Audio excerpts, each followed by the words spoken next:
Welcome back, everybody. If you're new, my name is Nicholas, and this is Investing Against the Grain. A couple days ago, I made a video called Biden Caves, and the whole premise of the video was the fact that I believe that the Joe Biden White House administration was starting to capitulate when it came to talking about Tesla and Elon Musk. Take a look at this clip. What we see here is a beginning of a capitulation of President Biden and his administration. What I also talked about in that video was how, the Tesla community was not going to stop with the petition that was going out until Joe Biden would acknowledge Tesla, Elon Musk, and their leadership when it comes to electric vehicles, not just the United States, but in the world. Okay, and so what happened today was a huge win, not just for Tesla, not for Elon Musk, but I think for the bigger idea of petitions and democracy and just a movement, and to show that people, when they band together, that they can really make a difference and cause change. So what am I talking about? Well, take a listen to this clip from earlier this afternoon. From iconic companies like GM and Ford building out new electric vehicle production to Tesla, our nation's largest electric vehicle manufacturer. Did you hear that? Let's listen again. Tesla, our nation's largest electric vehicle manufacturer. Maybe one more time. Tesla, our nation's largest electric vehicle manufacturer. Yeah, that's music to my ears. So all this to say that, we were able to do this, okay? You never saw, anyone from Tesla per se really asking for this. Elon Musk would make his comments known whenever Joe Biden would kind of snub Tesla. But the reality is, it was this petition that we all signed. I talked about it on that episode 101. I asked you guys, don't subscribe, don't do anything, just go sign the petition. And lo and behold, a few days after that petition just kind of blew up, right, I think over 60,000 votes, really.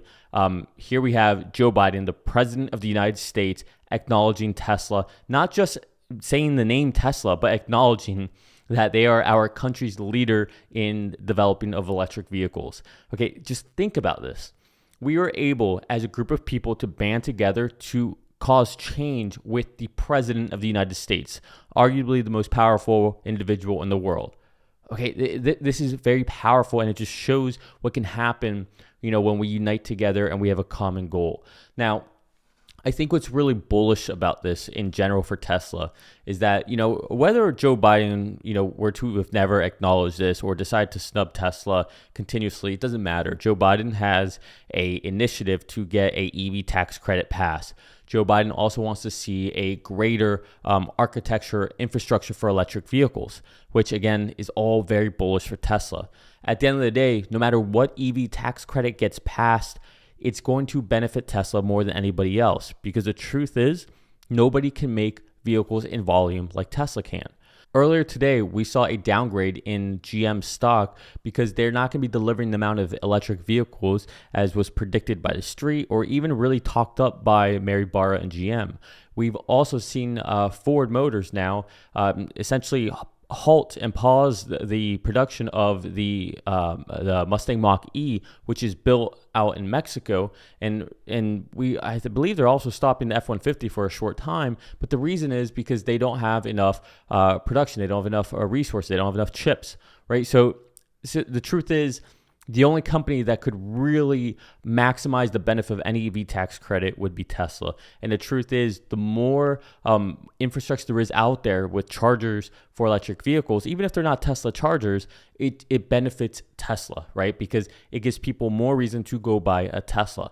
And, we won't even talk about the whole idea of full self-driving, what's going on there. I know a lot of people are upset about the fact that NHTSA, forced Tesla with the 10.10 release to go ahead and get rid of the rolling stops. But here's another way to think about that.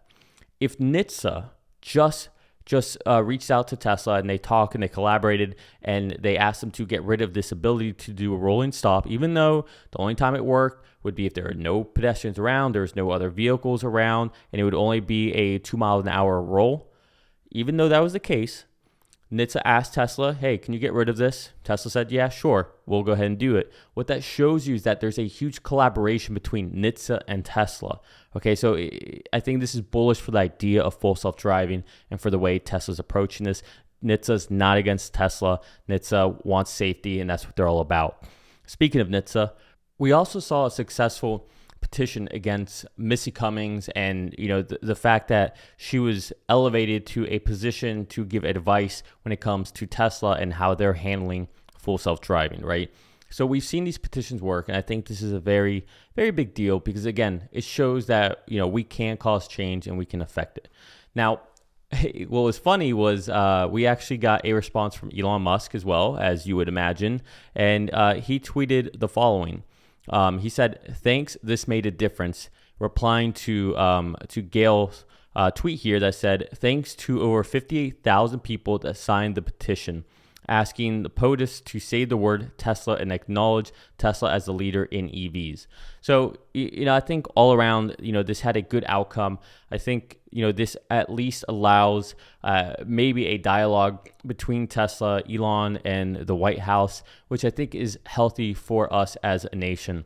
Look, at the end of the day, Biden and Elon don't have to like each other, but the truth is Biden is our president and we have to respect that. But at the same time, Joe Biden and his administration need to respect what Tesla, SpaceX, and Elon are doing, not just for our country, but for the world. So I think a lot of these things are very bullish moving forward. Now, before I hopped onto this episode to record this, I did see a tweet talking about a potential Model Y out of Giga Austin being delivered between the end of February and the very beginning of March. Looks like somebody got a VIN number, so keep an eye out for that. I'd be very interested to see what comes of this. Does this mean that Austin is live and ready? Does it mean that the rumors that Tesla's been producing all these Model Ys and they're just keeping it inside the factory, does that mean something? If so, why would they do that? What would make sense for keeping them in the factory instead of putting them outside? I don't know, but this could be a very bullish sign moving forward. Giga Berlin, still don't know. I have very mixed feelings about Giga Berlin. I do think it'll open up. I think it's inevitable. I don't think, there's a lot of people saying that maybe they'll never open up. Maybe they'll be forced to go ahead and tear it down. I don't think that's going to happen. I think there's a lot of politics going on. I think there's a lot of, naysayers. A lot of people don't want this American company building in Germany. But the truth is, Giga Berlin is going to create a lot of jobs for the region.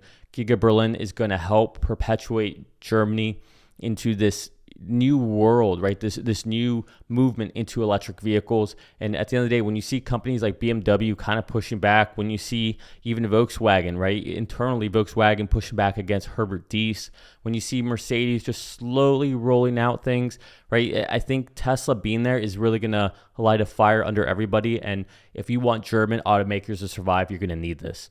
And in reality, I think when Tesla is in Germany building for that market, people are going to view Tesla as a German car automotive manufacturer. Just like right now in China, when people see Tesla in China, Tesla China has their own design team. They have their own research team, right? People in China view Tesla China as their auto manufacturer, right? They don't see it as a U.S. company.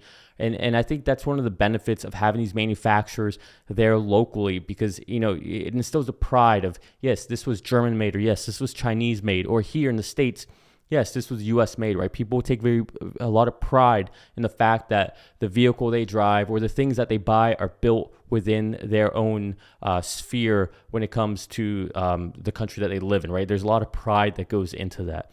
So I think the idea of what this could mean for the Germans is a bigger thing, and I think it'll have a good impact for them in the future. And it'll provide many high-paying jobs in the region.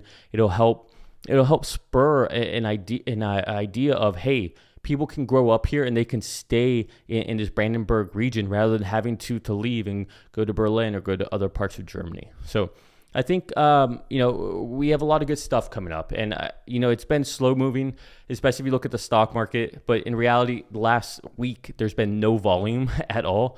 I think a lot of this has to do with the fact that everybody's on hold for Thursday when we get the CPI data. The CPI data will tell us what the latest read of inflation is, right? I think right now people are expecting between 7.2, 7.3, which would yet again be a 40-year high. And I think this, as long as as long as it's within expectations, I think everything will be fine. Because if it's within expectations, we expect a rate hike come March. How much will it be? We don't really know, but we already have that kind of built in with those expectations. However, if it comes in lower, imagine if it comes in at 7.1 or it stays flat at 7, I think this could be a very bullish sign moving forward. Okay, this may allow the Fed to act a little more dovish next time they speak. So I think the whole market is just waiting to see what happens this Thursday, and then the market will go ahead and react as it does. Maybe it'll go up, maybe it'll go down, maybe rates or the inflation stays flat and the stock market tanks. Who knows, right? It's very volatile. Predicting it is a fool's game, but I do think that we should be aware of all these things coming up, these announcements, these new metrics that come out, because even though you shouldn't be doing any trades on the day-to-day based on the philosophy of this channel. And again, none of this investment advice, just giving you my 2 cents. What you should be doing is being aware of everything that's going on, because one day you're going to want to sell or pull some money out, or maybe you'll find another investment. And when that day comes, you want to be aware of where you're at with the general macro environment, with the company you're invested in. Okay, we're going to leave it there for today. Congratulations to you, POTUS, for finally acknowledging Tesla. Thank you. I appreciate it. To everybody who signed the petition, I think it was a success.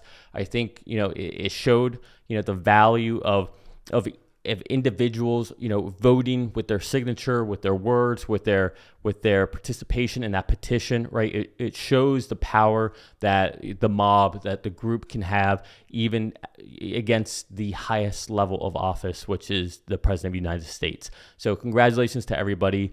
With that said, do me a favor, hit the like button, hit the subscribe button, ring that bell. I love you all. Have a good evening. Cheers.